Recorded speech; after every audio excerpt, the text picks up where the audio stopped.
Friends, మీకు ఈ video నచ్చితే లైక్ చేయండి, సబ్స్క్రైబ్ చేయండి. అవని ఆరాధ్య కోసం అని చెప్పి ఇంటికి వస్తూ ఉంటుంది. ఇంతలో అక్కడున్న ఆరాధ్య అమ్మని చూసి అమ్మ అని చెప్పేసి తన దగ్గరికి వచ్చి తనని చాలా గట్టిగా హగ్ చేసుకుంటూ ఉంటుంది. ఇంతలో అక్కడున్న అవని మాత్రం కళ్ళు మూసినా కళ్ళు తెరిచిన నువ్వే గుర్తొస్తున్నావు ఆరాధ్య, అందుకే నీకోసం ఇలా వచ్చాను అని చెప్పేసి చాలా బాధపడుతూ తన కూతురు హగ్ చేసుకుంటూ ఉంటుంది.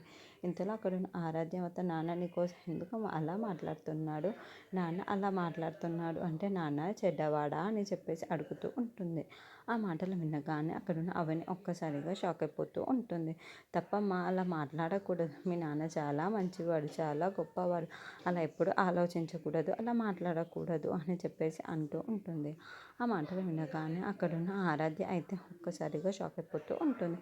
అమ్మేమో నాన్న కోసం చాలా గొప్పగా చెబుతుంది, కానీ నాన్నేమో అమ్మ కోసం ఎందుకు అలా మాట్లాడుతున్నాడు అని చెప్పేసి అనుకుంటూ తన రూమ్లోకి వెళ్ళి చాలా అమ్మని తలుచుకుంటూ బాధపడుతూ ఉంటుంది.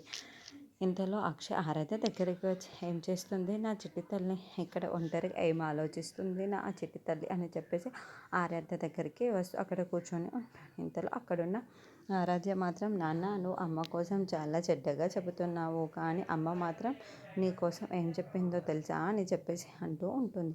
ఆ మాటలు వినగానే అక్కడున్న అక్షయ్ ఏం చెప్పిందమ్మా అని చెప్పేసి అడుగుతూ ఉంటాడు.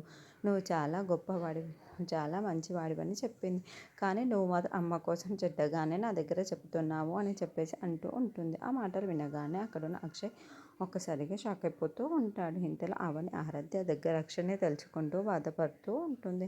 అక్కడికి అక్షయ్ వస్తూ ఉంటాడు. అది చూడగానే అక్కడ అవని అయితే ఒక్కసారిగా షాక్ అయిపోయి అక్షయ్ దగ్గరికి చాలా పరిగెత్తుకుంటూ నవ్వుకుంటూ వస్తూ అది చూసి అక్షయ్ అవని దగ్గరికి వెళ్తాడు.